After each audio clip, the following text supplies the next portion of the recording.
तो चलते। हेलो दोस्त, नमस्ते ब्राह्म, मैं आपकी वंदना स्वागत करती हूँ इस कढ़ाईदार साड़ी के साथ। आप लोग बताइए साड़ी कलर कैसा लग रहा है, डिजाइन कैसा लग रहा है और कब की साड़ी है वो बताइएगा, और कितने साल पहले की साड़ी है।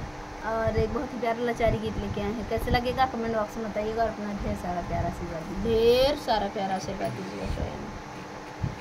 साड़ी बहुत सुंदर है, भले ही वीडियो में अच्छी नहीं आ रही। बनही में जीवन बीताई, महल सुख सीता न पाई।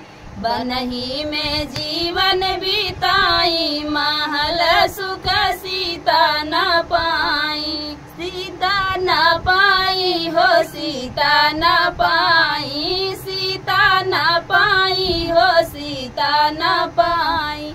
बनही में जीवन बीताई, महल सुख सीता न पाई। बनही में जीवन बीताई, महल सुख सीता न पाई।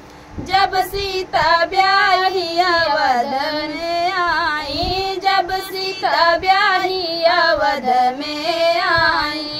कैकेयी बन के पठाई, महल सुख सीता न पाई।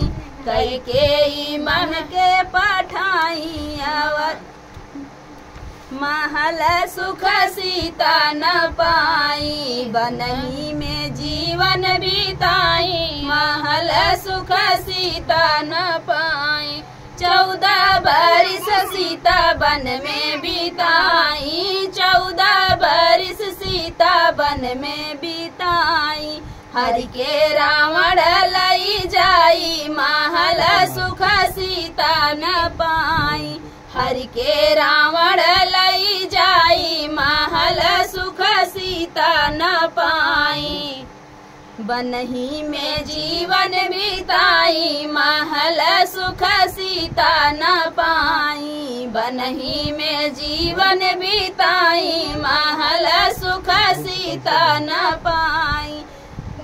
बन से लवट सीता अवध में आई, बन से लवट सीता अवध में आई।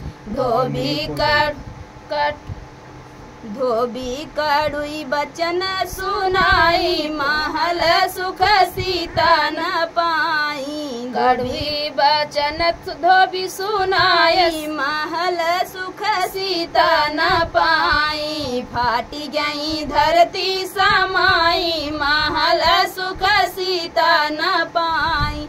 बनही में जीवन बीताई, महल सुख सीता न पाई। बनही में जीवन बीताई, महल सुख सीता न पाई।